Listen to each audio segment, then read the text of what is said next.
In the world of true crime stories, there are cases you hear and forget. And then there are stories like this one. Stories that don't just pass through your mind, they stay. They linger, quietly, long after the video ends. This is not just a story about crime, it's a story about love, about trust, about dreams built slowly over years and destroyed in a single moment of cruelty. Viewer discretion is advised, because what you're about to hear is not just disturbing, it's deeply human. Back in 1986, in a warm, sunlit coastal town in California, life moved slowly, peacefully. The kind of place where people knew each other, where smiles were exchanged without thinking, and where, on one ordinary day, two lives crossed paths. David Harlan, a 39-year-old father, divorced, raising two teenage boys on his own. Life hadn't been easy for him, but there was something about him, a quiet strength, the kind of man who kept going no matter what life threw his way. That day, he was at a neighborhood festival, music playing, people laughing, and then he saw her, Laura, 29 years old, warm, kind, with a smile that felt like home. Their eyes met, and in that moment, something shifted. David didn't hesitate. He walked up to her, confident, calm, and said hello. Simple, but sometimes the simplest moments change everything. From that day forward, they were inseparable, not in a rushed way, but in a quiet, steady way, the kind of love that grows stronger every single day. By 1989, they stood together in front of their closest friends and family and promised to spend their lives together. Laura didn't just marry David, she stepped into a life that already existed, two teenage boys, a house full of memories and challenges, but she embraced it fully. Even though she couldn't have children of her own due to a past accident, she gave everything she had to those boys, her time, her energy, her love, until one day they stopped calling her Laura and started calling her Mom. Years passed quietly. The boys grew older, became independent, and eventually left home in 2002. The house was quiet again, but this time it wasn't loneliness, it was a new beginning, because David and Laura had a plan. For years they had saved every dollar, living simply, not because they had to, but because they believed in something bigger, a dream, a life on the open sea.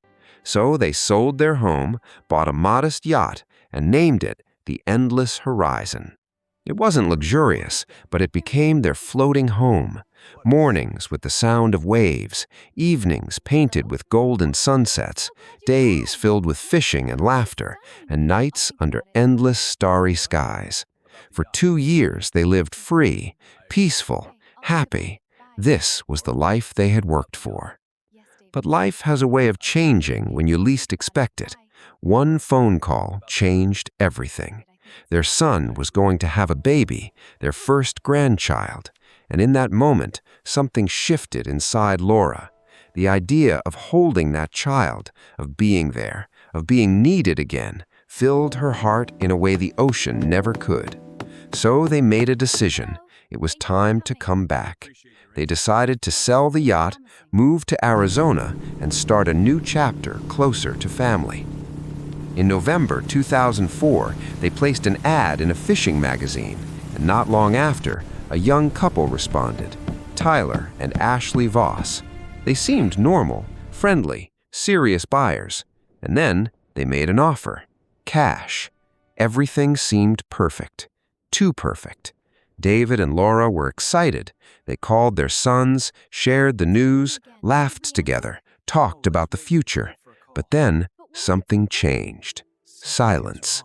No calls, no updates, no goodbye. Days passed, and that silence grew heavier. David's brother knew something was wrong, so he went to the dock. What he found didn't make sense. The boat was messy, ropes loose, things out of place. This wasn't David. Something was very wrong. He left a note. Then Ashley called, claiming they bought the yacht, but couldn't reach David and Laura either. Something felt off. The brother contacted the financial manager. No money had been transferred. That's when everything changed. He reported them missing. The investigation quickly turned to Tyler Voss, a man with a criminal past. When police questioned him, he seemed calm, too calm. He said the sale went smoothly, and David and Laura left with the money. But then he slipped. He admitted the money was stolen, and he was laundering it. That changed everything.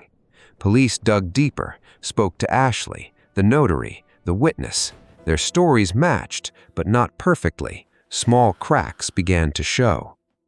Then came a breakthrough, a report from Mexico. A vehicle spotted, the same one belonging to David and Laura. Police rushed there, hoping to find them alive. Instead, they found the truth. The vehicle was being used by Tyler. He had lied. He was arrested. Police searched his home and found belongings, personal items, things that belonged to David and Laura, things they would never leave behind. The notary broke first. She confessed she never met them. She was paid to fake documents. Then Victor Kane broke too. And when he spoke, everything came out. Tyler had planned everything, recruited Victor and another man named Marcus Reed. This wasn't a sale. It was a setup. On the day of the meeting, everything was staged. The smiles, the conversation, even the baby Ashley brought. It was all part of the plan to make David and Laura feel safe. They agreed to a sea trial, sailed far from shore, far from help. Then the attack began. David was overpowered below deck, Laura shortly after. They were handcuffed, forced to sign documents, give access to everything they owned. Then they were dragged to the back of the boat, chained to a heavy anchor.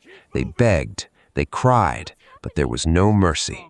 The anchor was thrown into the ocean, and they were pulled down, still alive, still conscious, into the darkness, 3,500 feet below the surface. Days later, Tyler and Ashley sat down for Thanksgiving dinner and recorded it, using David and Laura's own camera, overwriting their memories as if they never existed. No remorse, no guilt, just silence. Eventually, justice came. Victor confessed and got a reduced sentence. Ashley received life without parole. Marcus and Tyler faced the ultimate punishment. Justice was served, but it didn't bring them back. It didn't restore their dreams. David and Laura were more than victims. They were a story of love, of patience, of a life built the right way and destroyed by people who saw them as nothing more than an opportunity. If this story stayed with you, take a moment to like, subscribe, and share it, because stories like this should never be forgotten. Until next time, stay safe.